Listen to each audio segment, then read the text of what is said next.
My parents gave my sister a chain of malls and left me a single empty store. Good luck selling air. They mocked. But when that store became more valuable than all of theirs, they panicked. Hey, Reddit. My name's Ethan, I'm 30, and I run a tech startup now. But a few years ago, I was just the family's afterthought. This is the story of how my parents tried to humiliate me, only to end up begging for my help. So, some background. My family owns a massive chain of shopping malls.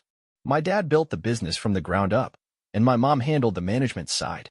My sister, Claire, wasn't some prodigy or business genius. She was just their favorite, the one they always believed in. If I succeeded, it was expected. If she succeeded, it was a victory. 3 years ago, my parents decided it was time to pass down the legacy. Claire got a chain of fully operational, high-end malls. And me? I got one store. Not a profitable store. Not even one in a good location. No, they handed me the deed to a completely abandoned, rundown space in a dying shopping district. Like it was some kind of joke. Consider it a challenge, my dad said, sipping his whiskey.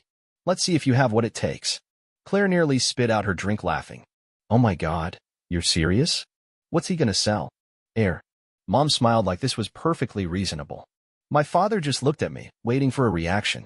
I gripped the deed so hard my knuckles turned white. Thanks, I said through clenched teeth. But inside, I was humiliated. Claire leaned forward, still grinning. Maybe you can turn it into a thrift store. Sell all the dreams you couldn't achieve. That one stung. I left at night feeling like garbage. But I also left with something else, a plan. They thought they gave me a useless piece of property. What they didn't realize was that the world was changing. Malls were dying. Brick-and-mortar retail was struggling. But I had something they didn't, the ability to adapt. I turned that empty store into a fulfillment center for online brands, fast, efficient last-mile logistics for e-commerce sellers who needed a distribution hub. Within a year, we were profitable. Within 2, we were scaling. Meanwhile, my sister's malls? They were bleeding money. Foot traffic was dropping, stores were closing, and the real estate market was shifting. And then, one day, I got a call from my dad. Ethan, he said, clearing his throat. We need to talk about your business. I leaned back in my chair. Now they wanted to talk. When my dad called me into his office, I knew something was up. The last time we had a business talk, I was 16, and he explained why my first job wouldn't be in his company, but somewhere I could learn humility. That was his favorite word when it came to me, humility. Now, sitting across from him, I saw the same expression he wore back then. Calm, authoritative, and completely unaware of the storm brewing beneath my surface. Jake, he began, leaning back in his leather chair, the faint scent of whiskey lingering. We've been looking at your business model. I raised an eyebrow. He ignored that. You've done well for yourself. But you know, logistics is a complicated field. It's not like running a mall. It requires infrastructure, investments, partnerships. We think it would make sense for you to fold your business into the family company. There it was. I should have seen it coming. My dad never acknowledged a win unless he planned to take it. I glanced at the framed newspaper on the wall behind him. It was an old article about the opening of his first mall, with a quote I had memorized as a kid. A business is only as strong as the vision of the man leading it. He used to tell me that every morning before school. And every time, I'd imagine myself standing in his place, being the son he actually respected. I exhaled slowly. So let me get this straight.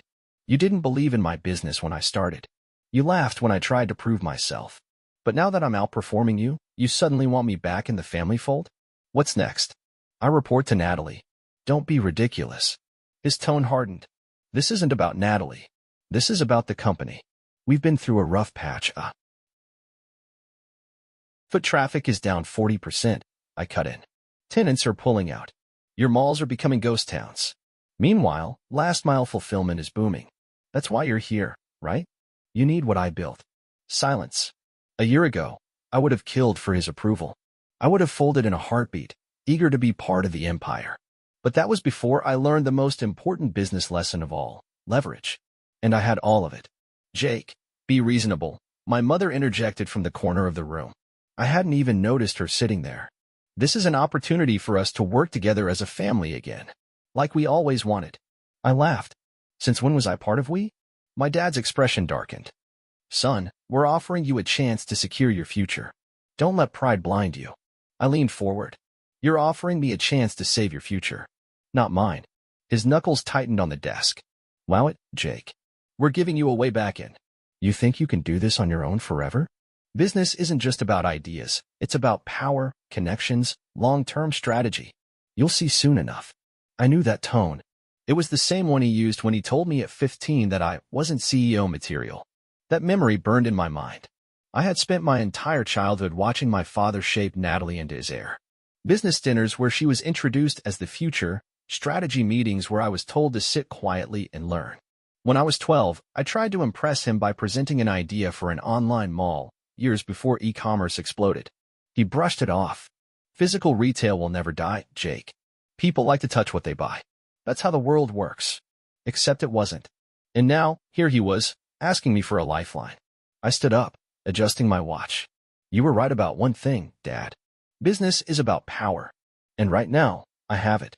So no, I won't be merging with you.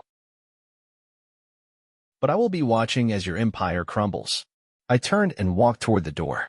Jake, my mother called after me, a desperate edge in her voice. Don't do this. We're your family. I paused. Then, without looking back, I said, funny. You never seemed to think that when I was losing. And with that, I left. But I knew one thing for sure. This wasn't over. Not by a long shot. I expected fallout. I expected anger. What I didn't expect was desperation. The day after I turned my father down, I started getting calls. First from my mother. Then from my sister. Then from board members of the family company, people who hadn't spoken to me in years. I ignored every single one. By the end of the week, the media caught wind of the story. Mall empire in decline. Can traditional retail survive the e-commerce boom? Natalie Parker struggles to save family legacy as tenant exodus continues.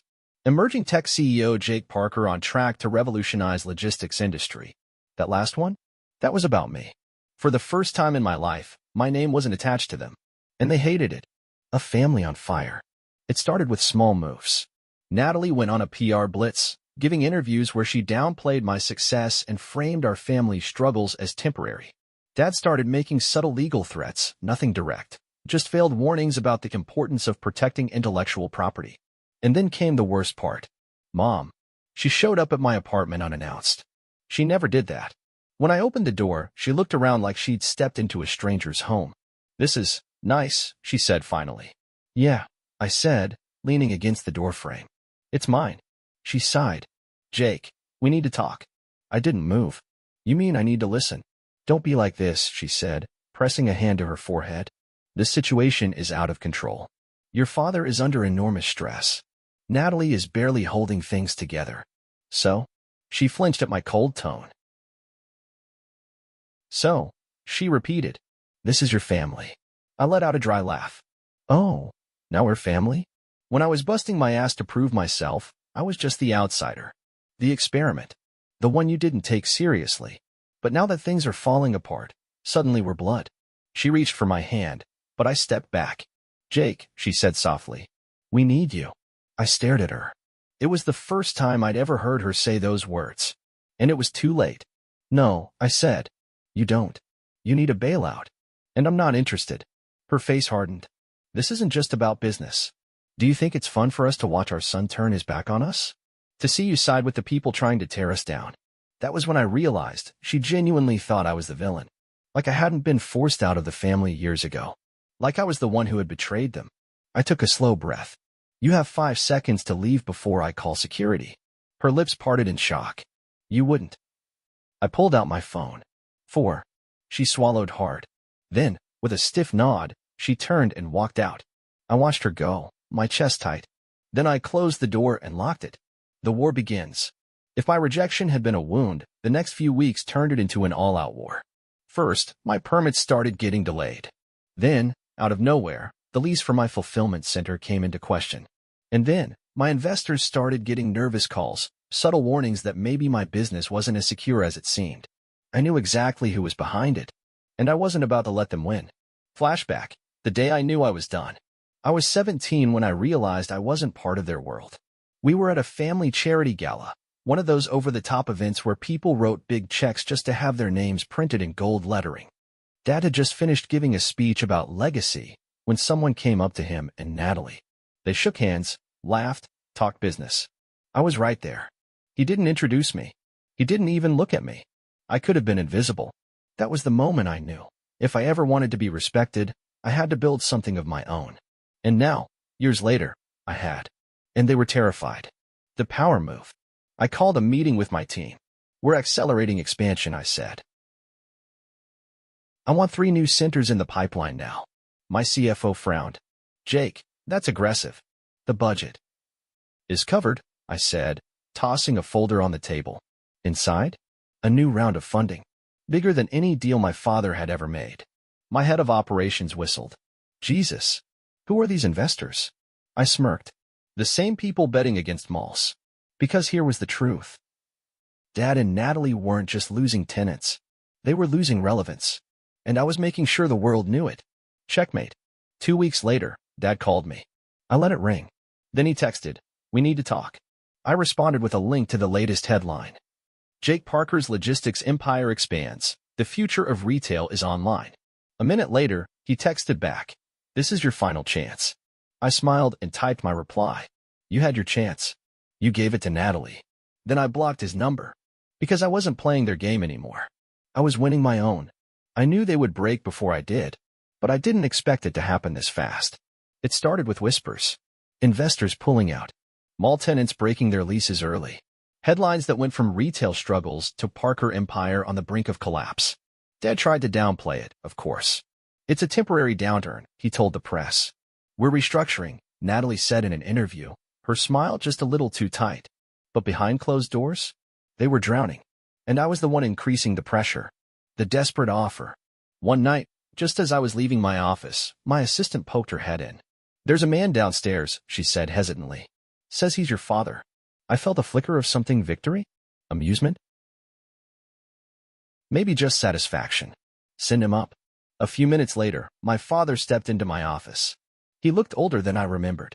The stress was eating at him. His suit was impeccable, but there was something off about him. Like a king who knew his throne was crumbling beneath him. I leaned back in my chair. To what do I owe the pleasure? He didn't waste time. We want to make a deal. I almost laughed. He still couldn't come alone. He still had to act like this was some corporate discussion, like he wasn't personally begging his son to save him. I motioned for him to continue. You know our position, he said. The real estate market is shifting. We've had setbacks, but with the right partnership, we can... Don't lie to me, I interrupted. What do you actually want? A muscle in his jaw twitched. We need liquidity. We need stability. You need me. Silence. The word hung in the air, thick with everything he refused to say out loud. I let the silence stretch. This was the moment. The one I had dreamed about for years. The powerful Richard Parker, the man who had dismissed me, underestimated me, treated me like an outsider in my own family, now sitting across from me, needing me. And I wasn't about to let him off easy. I folded my hands together. What's your offer? His expression remained unreadable. A controlling stake in Parker Holdings. You take over operations. Natalie steps down. That almost caught me off guard. You're throwing Natalie under the bus? I asked. He exhaled sharply. She wasn't prepared for this level of crisis. She's struggling. Translation. She failed. I thought about how she had laughed in my face when they handed me that worthless store. Sell air, little bro. Now she was drowning, and Dad was cutting her loose to save himself. I should have felt sorry for her. I didn't. I stood up, adjusting my sleeves. No deal. Dad's head snapped up. What? I don't want a stake in Parker Holdings, I said. I want all of it. His face turned red. You can't be serious. I smiled.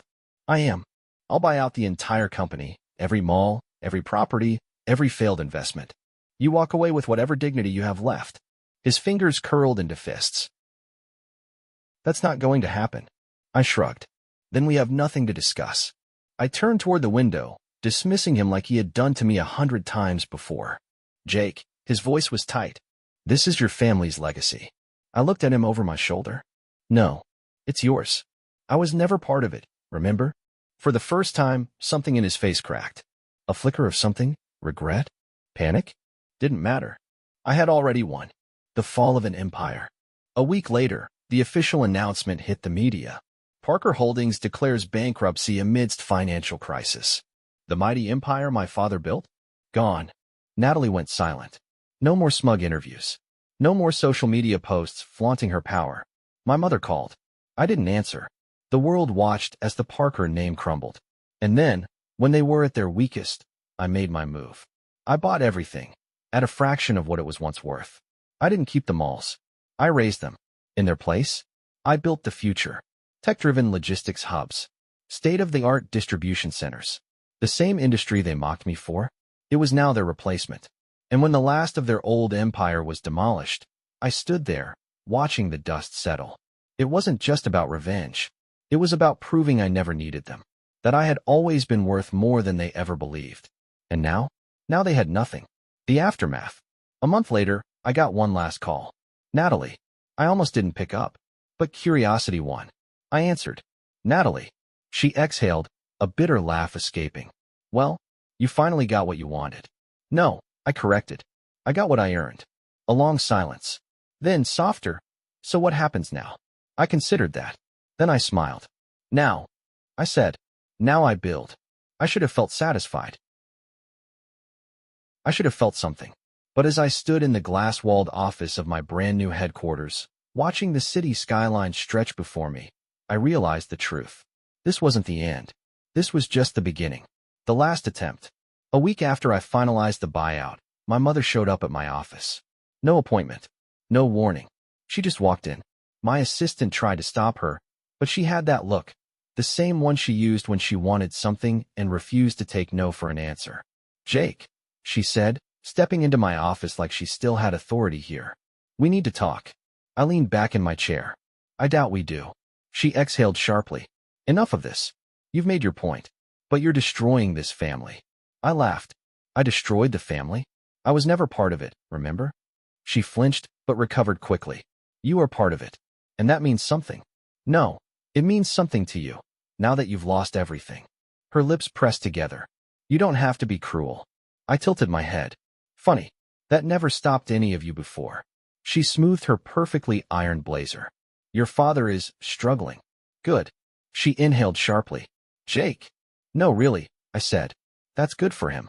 Maybe now he understands what it's like to have everything you built dismissed.